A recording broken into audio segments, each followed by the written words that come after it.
برادر نهایت عزیز و گرامی محیدین کبیری حفظه الله به این مناسبت دوباره انتخاب شدنشان در این مسئولیت بزرگ از صمیم قلب تبریک میگویم و برایشان توفیق و دستاوردهای بزرگ از خدای بزرگ تمنا دارم. دوستان عزیز، مهمانان عزیزی، ما صحبت طولانی تری کردم. من کوشش میکنم طولانی صحبت نکنم، زیرا سخنگوی های از ما بهتر خوبتر زیاد هستند. اما در دو نکته میخواهم فکر خودم بگویم.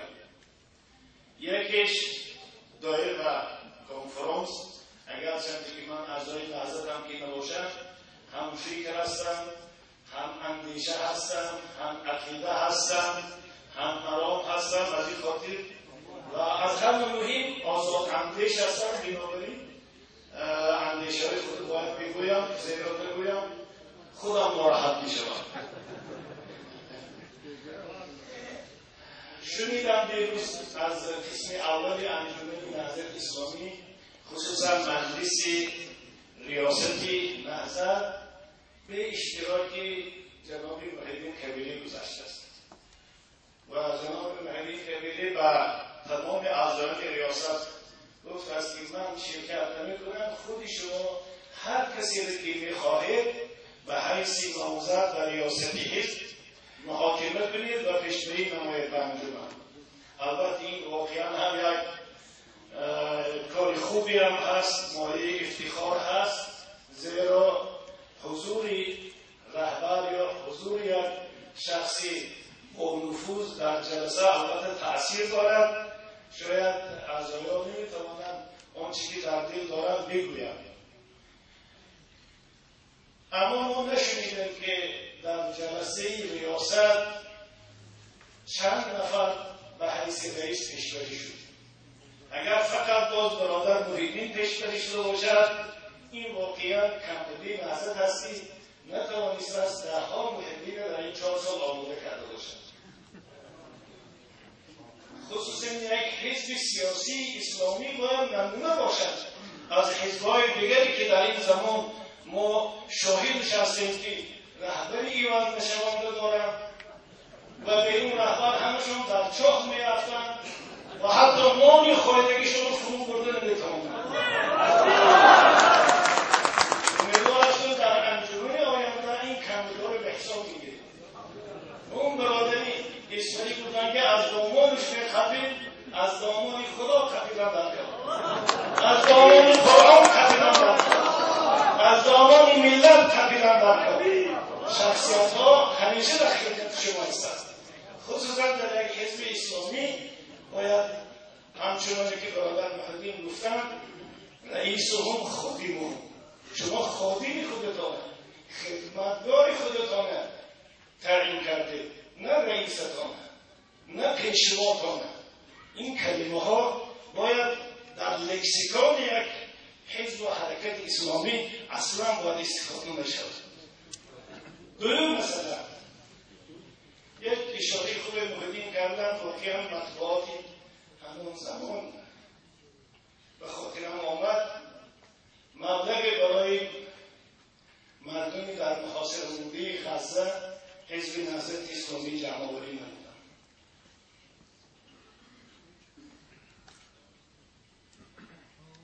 در هفته‌نامه‌های مستقل ما خواندیم که با طور بسیار هم مسخره‌آمیز، استهزاءآمیز می‌گفتند که اگر پول زیادی داشته باشند نهضت به کمبدهای تاجیکستان بیاد، فلان جای تاجیکستان خراب‌بازار است آزاد کنند. البته جناب محیدین صحبت خوب کردن، جواب خوبی دادن با اون مثالی که از واقعه حضرت ابراهیم علیه السلام. لکن من به شما دیگر مثال میارم. مثالی ماه نوامبر دکمبر سال 1992 ینور و فوریه ماه مارس 1993 130 تا 150 هزار مهاجر تاجیکستان افغانستان گریزه شدن. با خود هیچی نداشتن، نانی خوردنی نداشتن، جای خواب نداشتن و برادرای افغانستان اگر ما امروز 60% کمبغل داشته باشیم شاید افغانستان 80% کمبغل است. اما حکومت و دولت افغانستان، استاد ربانی و احمدشاه و دیگر احزاب سیاسی افغانستان، مردم افغانستان مهاجرای تاجیک کمک کردند. هر روز تصور کنید اگر 3 نان رو از موبایل بگیرید باید 500 600 هزار دانه نان میگرفتید.